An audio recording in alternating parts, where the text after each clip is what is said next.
नमस्कार, NMF news देख रहे हैं आप। आपके साथ मैं हूं खुशबू राय। उत्तर प्रदेश के बरेली में ऑल इंडिया मुस्लिम जमात के एक मौलाना है शहाबुद्दीन रजवी, जो आए दिन कुछ ना कुछ ऐसा बोल जाते हैं जिस पर बवाल मच जाता है। वो चाहे सीएम योगी को नसीहत देनी हो, कुंभ पर विवाद खड़ा करना हो या क्रिकेटर एक्टर को ज्ञान देना हो, मौलाना शहाबुद्दीन रजवी हर मामले में एक्सपर्ट है। अभी हाल फिलहाल में मौलाना साहब सलमान खान के पीछे पड़ गए, जिसकी वजह से चर्चाओं का केंद्र बने हुए हैं। दरअसल एक्टर सलमान खान ने अयोध्या के श्री राम मंदिर वाली घड़ी पहन ली, जिस पर बवाल मच गया। इसी बीच मुस्लिम जमात के राष्ट्रीय अध्यक्ष मौलाना शहाबुद्दीन रजवी बरेलवी ने सलमान खान के राम मंदिर की घड़ी पहनने पर नाराजगी जताई और कहने लगे कि शरिया में किसी भी मुसलमान को गैर मुसलमानों के धार्मिक प्रतीकों, इमारतों या मंदिरों का प्रचार करने की अनुमति नहीं है और ऐसा करना हराम माना गया है।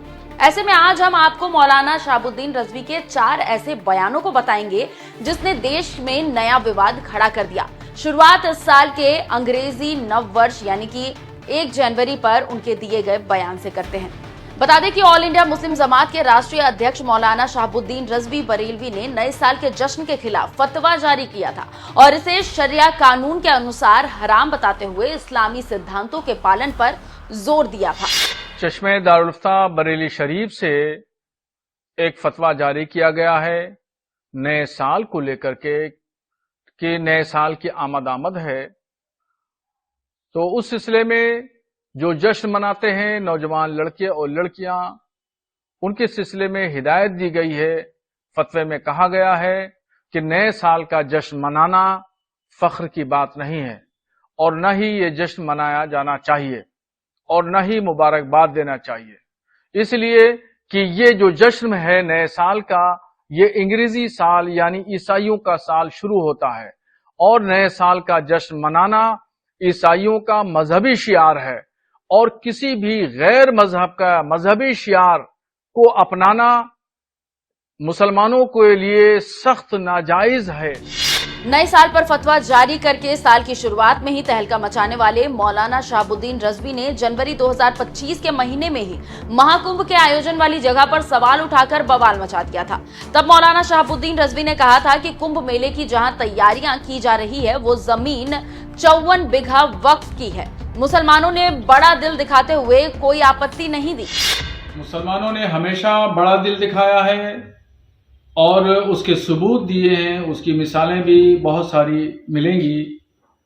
और कुंभ के मेले में जिस तरीके से अखाड़ा परिषद, नागा सन्यासियों ने और स्वामी बाबाओं ने मुसलमानों के प्रवेश पर प्रतिबंध लगाया, उस पस मंजर में अगर देखें तो खुद प्रयागराज के जो मुसलमान हैं उनमें से एक सरताज नाम के हैं, उन्होंने इस बात की जानकारी दी और कहा, एलानिया तौर पर इस बात को कहा कि जो ज़मीन है, जिस ज़मीन पर, ज़मीन के बहुत सारे हिस्से पर जो शामियाने तंबू वगैरह लगाए गए हैं, इंतज़ामात किए गए हैं, मेला लग रहा है, ये वक्फ की ज़मीन है और वहाँ के मुसलमानों की ज़मीन है।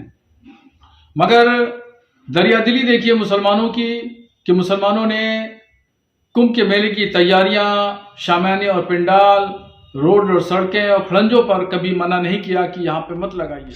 महाकुंभ के आयोजन वाली जगह को वक्फ की जगह बताने वाले मौलाना शहाबुद्दीन रजवी को करारा जवाब भी मिला था। सीएम योगी ने तो ये कह दिया था कि ऐसी बातें करने वालों को डेंटिंग पेंटिंग से गुजरना पड़ा था, जिसके बाद मौलाना के सुर बदल गए थे, लेकिन और तरह तरह के बयान उनके तरफ से आते रहे। इसी कड़ी में भारतीय क्रिकेटर मोहम्मद शमी पर मौलाना भड़क गए। दरअसल चैंपियंस ट्रॉफी के दौरान रमजान में शमी ने मैच की वजह से रोजा नहीं रखा, तो मौलाना शहाबुद्दीन ने उन पर विवादित टिप्पणी कर बवाल मचा दिया था। मौलाना ने शमी पर बयान देते हुए कहा था कि अनिवार्य कर्तव्यों में से एक है रोजा। अगर कोई स्वस्थ पुरुष या महिला रोजा नहीं रखता तो वो बड़ा अपराधी है। हिंदुस्तान की एक मशहूर क्रिकेट शख्सियत मोहम्मद शमी साहब हैं, उन्होंने क्रिकेट के दरमियान पानी पिया या कुछ और चीज पी। तमाम लोग उनको देख रहे थे और इस दरमियान जब वो खेल रहे हैं तो इसका मतलब वो सेहतमंद हैं, तंदुरुस्त हैं, तवाना हैं। अब ऐसी कंडीशन में उन्होंने रोजा नहीं रखा और रोजा न रख करके फिर उन्होंने पानी भी पिया। दुनिया ने देखा उनको पानी पीते हुए, तो एक उनके जरिए से एक गलत पैगाम अवाम में गया और रोजा न रख करके उन्होंने गुनाह का काम किया। तो उनको ऐसा नहीं करना चाहिए और वो शरीयत की नजर में वो मुजरिम हैं और गुनहगार हैं। खुदा के यहां उनको जवाबदेह होना पड़ेगा। मोहम्मद शमी को गुनहगार बताकर मौलाना शहाबुद्दीन रिजवी ने एक नई बहस छेड़ी। इसके बाद फिर वो सलमान खान पर बिफर पड़े, क्योंकि सलमान खान ने अयोध्या के श्री राम मंदिर वाली घड़ी पहन ली। ऐसे में सलमान ने शरीयत के कानूनों का उल्लंघन किया, इसलिए मौलाना ने उन्हें खरी खोटी सुनाई। मुझसे शरीयत का मसला पूछा गया है कि सलमान खान ने अपने हाथों में राम एडिशन के नाम से जो घड़ी पहनी है उस पर क्या हुक्म है। दरअसल सलमान खान साहब एक मशहूर मुसलमान हैं और फिल्म इंडस्ट्री के हवाले से वो जाने जाते हैं। लाखों की तादाद में उनके चाहने वाले हैं। राम मंदिर के प्रचार के लिए एक घड़ी बनाई गई जिसका नाम राम एडिशन है। सलमान खान साहब ने उस घड़ी को अपने हाथों में प्रचार के लिए पहन रखा है। मैं कहना चाहता हूं उनसे और उनको मसले शरई बताना चाहता हूं कि वो सबसे पहले मुसलमान हैं और किसी भी मुसलमान को शरीयत इस बात की इजाजत नहीं देती है कि वो गैर मुस्लिमों के मजहबी शियार को या उनकी इमारतों को या उनकी मंदिरों को वो प्रचार करें। और अगर कोई मुसलमान इस तरह का प्रचार करता है, मंदिर का प्रचार करता है या राम एडिशन नाम की घड़ी पहनता है वगैरह वगैरह, तो वो शरई मुजरिम है। शरीयत की नजर में वो गुनहगार है और ये नाजायज और हराम है। नए साल महाकुंभ मोहम्मद शमी सलमान खान पर ज्ञान देकर तमाम बार फतवा जारी करने वाले मौलाना शहाबुद्दीन रिजवी की महज यही 4 बयान नहीं है, उनके बयानों की एक लंबी फहरिस्त है जिस पर बवाल खड़ा हुआ। हालांकि कई मौकों पर उन्होंने बहुत सोच समझकर भी बयान दिया, जैसे अभी वक्फ संशोधन बिल पर उन्होंने राजनीति करने वालों को तगड़ी नसीहत दी थी। उन्होंने AIMPLB के सभी मुसलमानों से वक्फ विधेयक के विरोध में रमजान के आखिरी जुमे पर काली पट्टी बांधने की अपील की थी, ताकि वक्फ संशोधन बिल पर सांकेतिक विरोध जताया जा सके।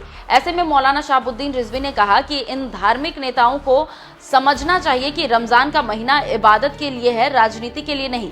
मुसलमान काली पट्टी बांधने को नजरअंदाज करें। तो अलविदा की नमाज के दिन ऐलान किया कि तमाम मुसलमान काली पट्टी बांधें। तो इन मजहबी रहनुमाओं को इस बात का भी ख्याल रखना चाहिए कि इबादत के महीने में राजनीतिक काम नहीं करना चाहिए। इबादत के महीने को इन्होंने पॉलिटिकलाइज कर दिया है। जंतर मंतर पर इस्तेमाल किया दिल्ली के मुसलमानों को, फिर पटना में बिहार के मुसलमानों को इस्तेमाल किया। अब अलविदा की नमाज को काली पट्टी बंधवा करके ये दोबारा यानी तीसरी मरतबा इस्तेमाल करना चाहते हैं। मगर मैं मुसलमानों से अपील करूंगा कि मुस्लिम पर्सनल बोर्ड के बहकावे में ना आए और काली पट्टी बांधने का जो इन्होंने ऐलान किया है उस पर कतई अमल न करें और न ही बोर्ड के और किसी ऐलान पर अमल करें, क्योंकि बोर्ड अपनी सियासी खिसकती हुई ज़मीन को बचाने में लगा हुआ है और ये उसका गलत फार्मूला है, क्योंकि बोर्ड मजहबी और शरई कामों के लिए बना था, राजनीति करने के लिए नहीं। मौलाना शहाबुद्दीन रिजवी इसी तरह से बयान देते रहते हैं। ऐसे में उनके बयानों पर आपकी क्या राय है, कमेंट कर जरूर बताइएगा। नमस्कार।